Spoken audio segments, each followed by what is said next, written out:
The team is demonstrating the first key element of this case, that the UFO moved miles in an instant.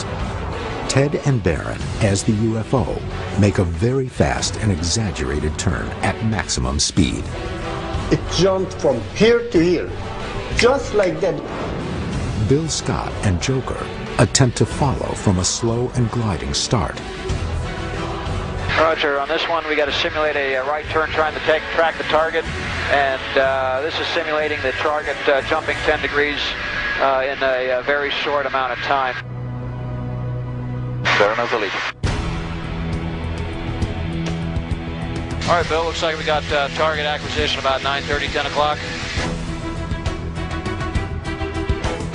All of a sudden he jumped over to 10:30 in the space of about a split second. Yeah, like 10-degree jumps at a time, it looks like. All right, now he's over there at about 11 o'clock. Yep.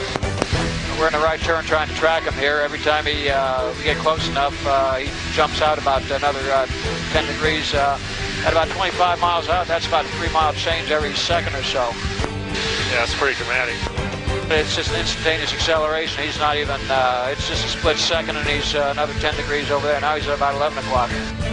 Even at this reduced scale, the movements Ted and Barron's plane execute makes it nearly impossible for Joker and Bill to follow.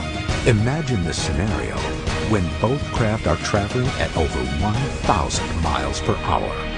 That's certainly no aircraft I've ever seen.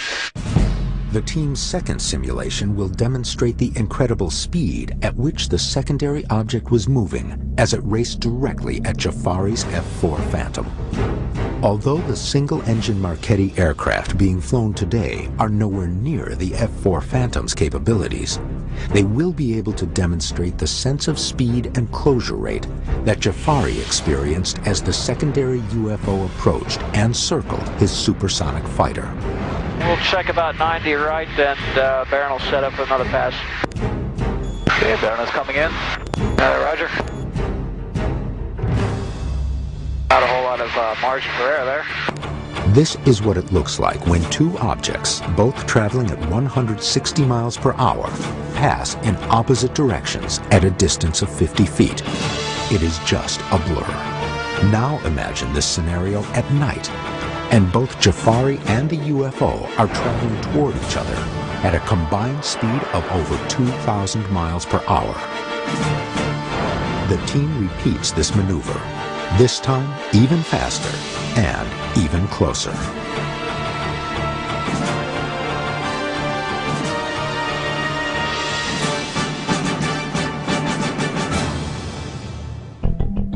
The day after the event, September 19th, 1976, the crash site was reportedly searched and tested for radiation. But according to Jafari, nothing was found, despite the numerous reports.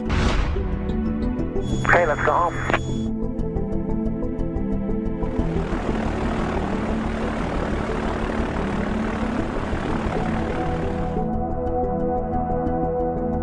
So what was the experience? I mean, here you are coming at each other at what, 160 miles an hour? Yeah, about 130 knots, and they were doing about 130 knots closing. That's about 320. It happens in a blink of an eye.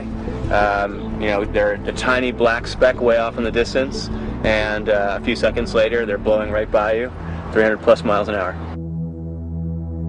He's flying that way, and suddenly when he goes to take a defensive position, because the object makes a hostile move towards him, his missile panel locks up. Well, first of all, as a pilot, if your instrument panel goes down, you are in deep.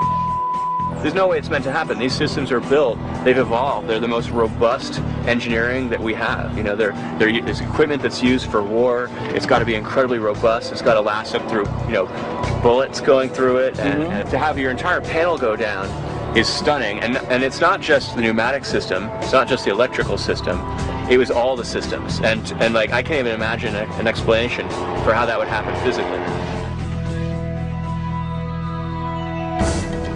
The biggest mystery of this case remains. It's a fact that Jafari lost all instrumentation and use of his weapon systems through some electrical anomaly. So there was something affecting the comm panel and the missile system, we know for sure. Was this caused by the UFO? the team puts Jafari's key theory to the test.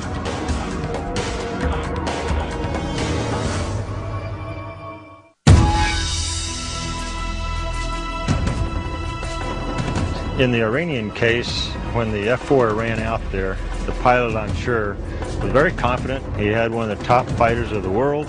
Go check it out. And then when something came at him very quickly, he immediately saw it as a threat. So he, armed an AIM-9 missile, master arm, went to fire, everything locked up on him. The team heads to experiments producer John Tyndall's lab to participate in an EMP demonstration. Tyndall's going to show us what might have happened to the AIM-9 weapons panel on Jafari's F4E-Phantom jet when he tried to lock his missile on to defend himself against what he believed to be an attack by a UFO. My demonstration today is basically to recreate an EMP event such as that might have been experienced in this certain Iranian case that we're investigating. This UFO seemed to fire some sort of a pulse at the fighter jet, and it knocked out a lot of the electronics.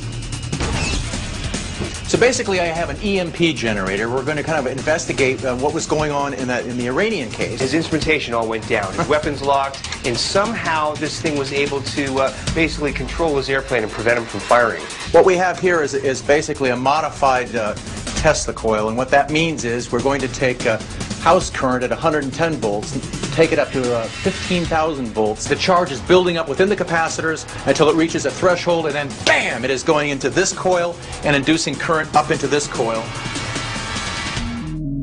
If the test is successful, John will be able to knock out a standard consumer computer without fully disabling it, illustrating that a similar event could happen on a much larger scale.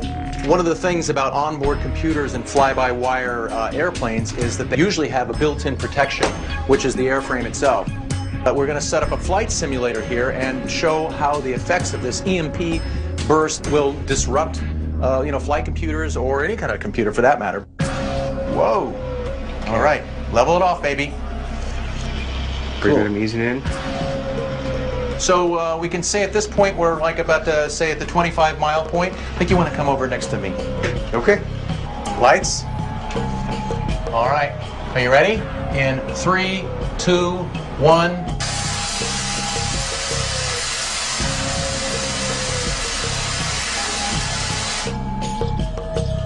$15,000 volts of low amperage power was able to shut down the computer. But will it turn back on after such a dramatic EMP event? Okay, we're disarmed. Jeff, see if you can reboot the computer. Here's the attempt. Hey, wow. Oh, and you are getting some computer operation there.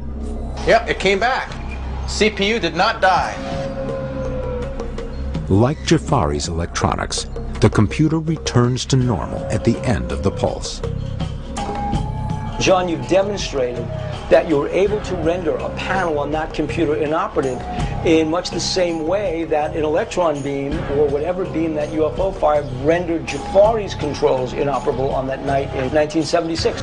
If we're talking about an extraterrestrial civilization visiting us, they may have technology that's far superior to what we have in the lab today.